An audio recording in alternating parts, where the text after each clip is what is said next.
Samedi soir, dans les chaos dans The Voice, on a perdu une Lorraine puisque malheureusement Sonia n'a pas été retenue par Amel Bent pour continuer l'aventure. Salut Sonia. Hello. Bon, un petit peu déçu, je suppose que ça se termine comme ça. Oui, totalement, parce que c'est une émission où, en fait, quand on est candidat, on ne veut pas voir la fin. Et du Hmm. coup, le voir tout de suite comme ça, c'est assez dur, mais en même temps, voilà, il y avait vraiment du très haut niveau. Donc, je salue vraiment tous les candidats qui sont passés à l'étape supérieure. Mais c'est vrai que ça fait mal, on va pas se mentir. Quand on est artiste et qu'on se lance là-dedans, on veut vraiment réussir. Et du coup, c'est vrai que ça te fout un petit peu en pleine tronche, mais ça va. Surtout que ça s'est joué quand même sur la toute fin, parce qu'Amel a hésité entre toi et Annick. Comment tu l'as vécu sur le moment, du coup, cette attente en quelque sorte? C'était l'angoisse la plus terrible que j'ai vécue depuis très longtemps parce que, en fait, elle te dit pas oui, elle te dit pas non, elle te Mhm. met juste en stand-by pendant toute une prestation où toi, tu es obligé de regarder aussi. Parce que voilà, Annick, quand je l'ai regardée et que j'étais sur le côté avec les autres candidats, je me suis dit, oh là là, mais sur quoi elle va nous départager? Parce que toutes les deux, on avait ce côté grande voix, entre guillemets, très showgirl aussi. Donc je me suis dit, ouais, toutes les deux, on a chanté une chanson émotion. Donc en vrai, je sais pas sur quoi elle va se baser. Et du coup, c'était vraiment un grand stress parce que j'ai l'impression que ça a duré des heures. Même quand j'en parle encore maintenant, j'ai l'impression que c'était énorme, quoi. Ça allait jamais se terminer. Et puis jusqu'à la fin, tu attends le dernier mot. Tu te dis, ouais, ça se trouve, le dernier mot, ça va être mon prénom. Et puis, bah, pas du tout. Mais j'étais contente pour Annick. Je pense que ça s'est vu aussi. Et puis, elle était triste pour moi. Donc, en vrai, on s'est connus que le matin même, vraiment, elle et moi, et on a créé une espèce d'amitié très rapide. Et puis, on s'écrit toujours maintenant, quoi. Je veux dire, ce week-end, on s'est écrit. Et puis, bah, du coup, c'était juste très frustrant de terminer l'émission tout de suite, en vrai. Mhm. Donc, voilà. Contente quand même de ta prestation. Alors je le rappelle, tu as chanté Anyone de Demi Lovato. Totalement. Et c'est ce que j'avais dit bien avant, c'est que c'est une chanson pour moi que je connaissais pas d'avant. Hein. Pas depuis très longtemps, parce qu'elle est assez récente en vrai. Et pour moi, c'était un défi. C'est ce que j'avais dit à Mel, c'est un défi de chanter une chanson pareille, juste piano-voix, à la télé, sans fioriture, entre guillemets. Il n'y a rien sur quoi je peux me raccrocher, à part le piano et Ouais. ma voix et mon émotion. Et du coup, c'est un challenge, j'avais envie de le faire et je regrette pas parce que ce sera à refaire. Ce serait la même chanson. Bien sûr, j'essaierai de faire mieux vocalement encore, mais c'était vraiment. J'avais ce stress-là de me dire, voilà, tu te lances quand même un grand défi, quoi. Piano-voix, tout de suite dans l'émotion. Mais voilà, j'étais contente justement d'avoir rattrapé cette émotion dès le début, en fait. Et je pense que ça s'est vu directement. J'étais très dedans. Vraiment, je me souvenais pas en sortant de la scène, je me souvenais Mhm. plus de ce que j'avais fait. Tellement c'était fort ce que j'avais vécu et j'espère que les gens l'ont ressenti aussi, que c'était pas juste moi et j'espère qu'ils l'ont vécu aussi de la même manière que moi. Et le fait qu'il y ait du Voilà. public aussi, ça doit être cool au vu de la situation. C'est peut-être le seul endroit où je crois où il y a un peu de public finalement. Bah, totalement, en fait, quand il y avait le public, ça m'a fait du bien parce qu'en plus, ils étaient adorables.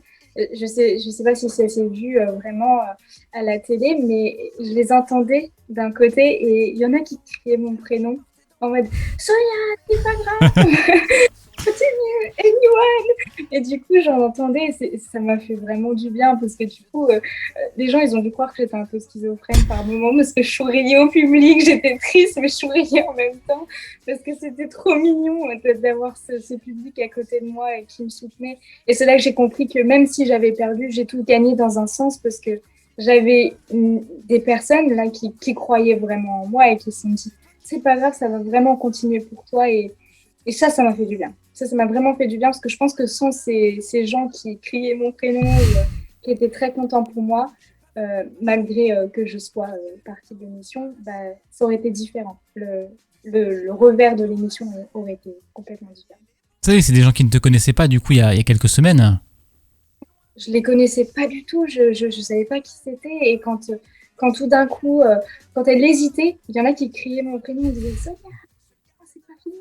Vraiment, vraiment. Et puis quand je suis sortie, ils ont crié bien sûr pour Annick et tout, mais quand je suis sortie et que j'ai pris le chemin de la sortie de The Mhm. Voice, et bah, ils ont tous crié. Il y en a, je les regardais dans les yeux, ils étaient vraiment dans une émotion comme la mienne, quoi. Et ouais. Ça, c'était intense à vivre, sincèrement. Donc, ouais, le public, franchement, heureusement qu'il y en avait, quoi. Est-ce que tu as vu passer des messages aussi sur les réseaux sociaux de gens qui ont appris à te connaître et à te soutenir du coup désormais? Mais oui, totalement. En fait, j'ai maintenant, je peux le dire, j'ai une communauté qui m'écrit mais tout le temps. Vraiment, il y a des gens avec qui je corresponds tous les jours, on ne se connaissait pas d'avant. Et on s'écrit vraiment parce que, comme je l'avais déjà dit avant, je réponds à tout le monde. Donc, c'est assez long. Des fois, je prends une semaine à leur répondre, voire plus. Mais je réponds quand même à tout le monde au moins une fois. Et puis, des fois, il y a un lien qui se crée directement parce qu'on parle de la même musique, des mêmes groupes. Oui, une fille, je fais coucou en même temps, elle va se reconnaître très rapidement. On parle tout le temps des Destiny Child parce qu'elle adore ça. Et du coup, voilà, il y a ce lien qui se crée parce que bah, ouais, c'est une communauté maintenant et vraiment les gens me soutiennent.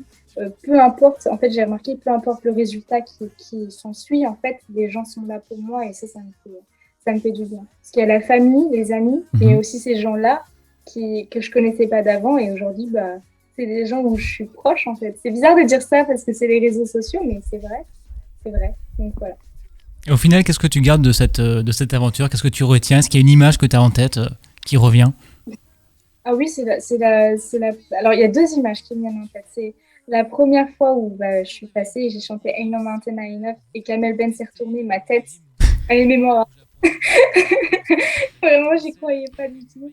Et sinon, quand j'ai chanté au Battle et qu'elle m'a comparé à Céline Dion. Ouais. Ouais, là aussi, c'était particulièrement mémorable. Je faisais, what, quoi? Moi, c'est mignon, pas cette tête, mais en pire, tu l'imagines en 10 fois pire.